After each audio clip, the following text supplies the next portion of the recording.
G'day, welcome to Sumo's Projects, and welcome to this little bit of a adaptation of what I consider probably a cheap thing to make up as a track saw for yourself. The idea I got was just by messing about in the shop. It may have been done before, I'm not sure, but I haven't come across it yet. So for this build, I'm going to be using just some simple components. This is one of these straight edges which you can lock down on a bit of wood. It's practically, self-evident that it does the job of a track saw, or similar. It'll give you a straight line cut if you align it right.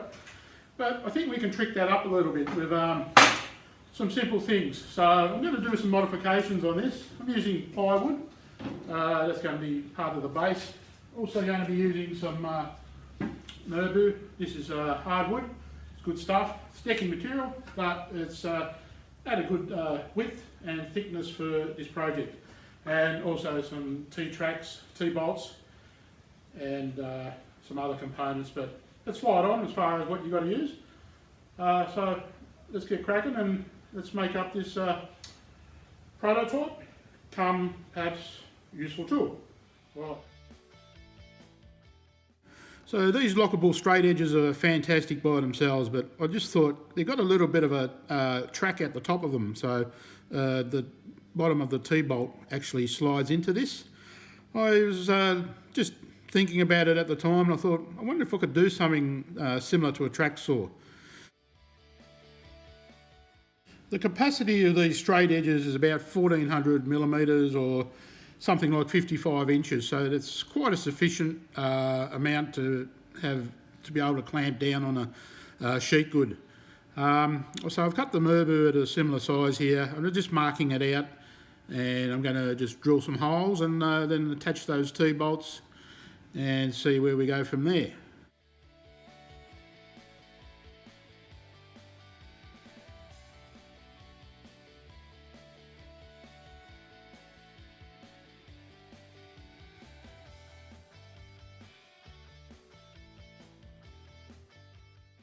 As this is a decking material, it has ribs on one side.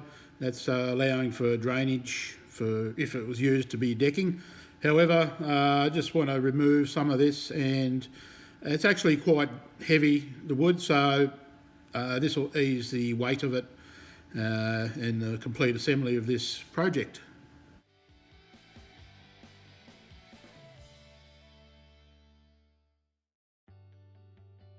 Also throwing a chamfer on the edge just to take that sharpness away. You could also do a round over, but chamfer seems to be a good way to do it. Yep, beauty, this one fits, as I said. The bottom of that's probably the whole inspiration for going in further to do this. I know you can make T-track or things compatible or comparable to this. I just thought if you got the straight edge already, why not give it a go at modifying? So just drilling the holes out here now.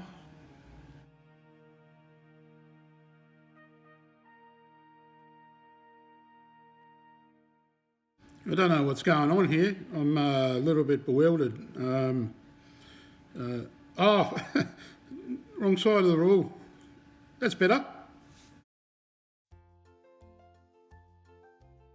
So here I'm just machining this strip. This will go on the underside of that other bit of Nerbu.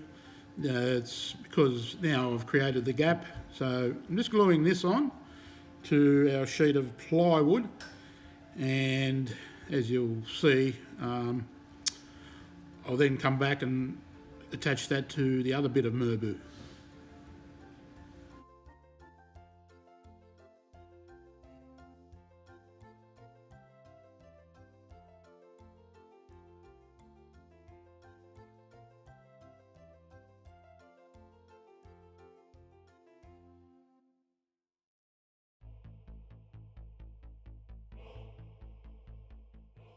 So prior to cutting it down, I realised I wouldn't have much surface area for the bottom of this.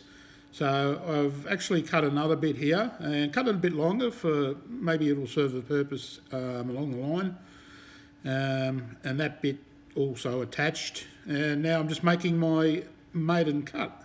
This is a true distance between the fence and the blade. Using non-slip mat, this was the first thing that I was thinking about as far as helping keep anything, like stable. This stuff's good. It tends to work with a lot of other, projects where you have material on your bench and you put this underneath and there's very minimal movement. I used a bit of super glue here, and I didn't film it, but also put a few staples in as well, and so it held down well. So you could possibly use croc grip, or depends where you are in the world, gator grip. That's good stuff to work with as well. So we'll see how we go. Now I chose to make a handle rather than drive, probably an hour round trip for me to the box store to buy one. Just machining this up to size. It's just a bit of leftover pine I had, so it'll be practical enough for this exercise.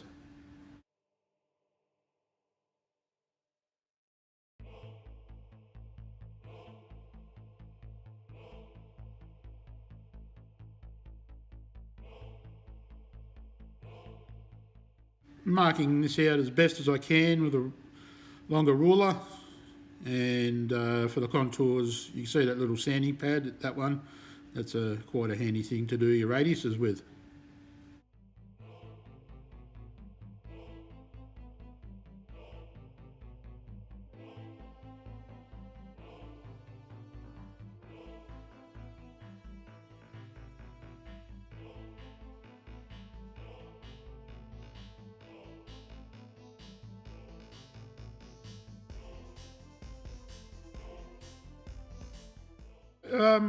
Proceeding to cut it out, I've got this old Durden bandsaw. It's made in South Australia. It's a real old one, but it's come off the track here. So unfortunately, I've got to do a little bit of repair work on this bandsaw. It's quite old. The tensioning system is not there.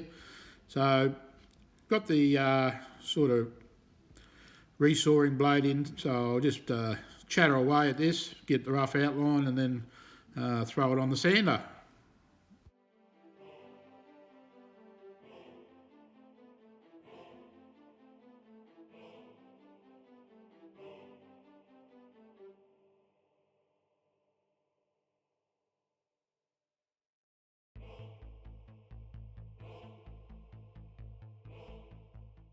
Beauty of shop projects are you don't have to be too meticulous on getting all your curves and roundos and everything too precise, just as long as you smooth it out.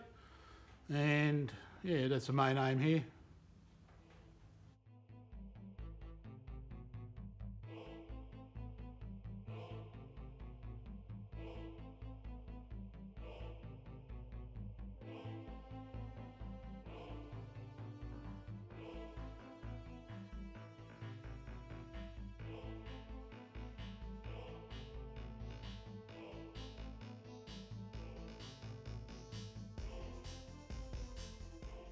Also adding a chamfer, a bit of a sand, a chamfer, and you'll be right. No chance to scratch or cut yourself. So I'm just pre-drilling here, countersinking. I'm going to just screw this into the Merbu and a bit of an alignment, and I'll just give it a pre-drill. Don't seem to have any fine threaded sort of screws, so I'll just put a bit of a pilot hole for the screws I do have, and then just merely attach this handle, and we're ready to rock and roll.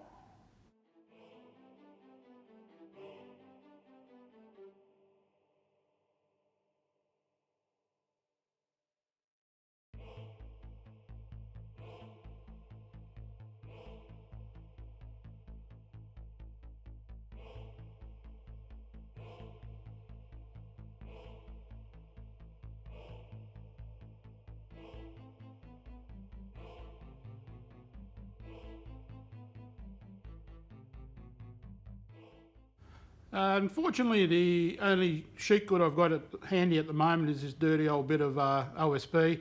So it's not a good example to show on how it would grip with this non-slip mat. So I did clamp it down. That's one of the beauties of being able to do this.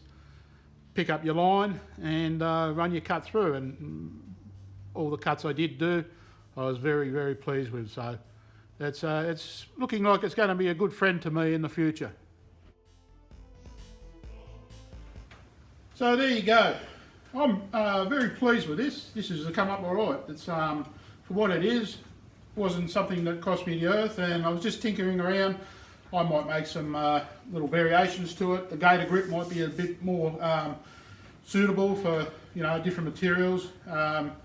Only thing is a demonstration on the OSB. The OSB is a little bit weathered and war torn, so unfortunately probably not the best example, but I'm happy. I've never had a track saw, and I know you can make them yourself with just timber and that. But I thought, utilising things like this, you can lock it down still, cross-cutting larger sheets. So there you go.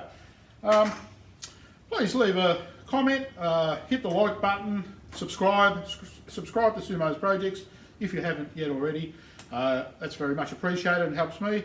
And also hit the notification bell, and that'll further advise you to upcoming content. So until the next time, get outside, get into the garage, make something, have a bit of fun, and I'll see you on the other side. See you guys.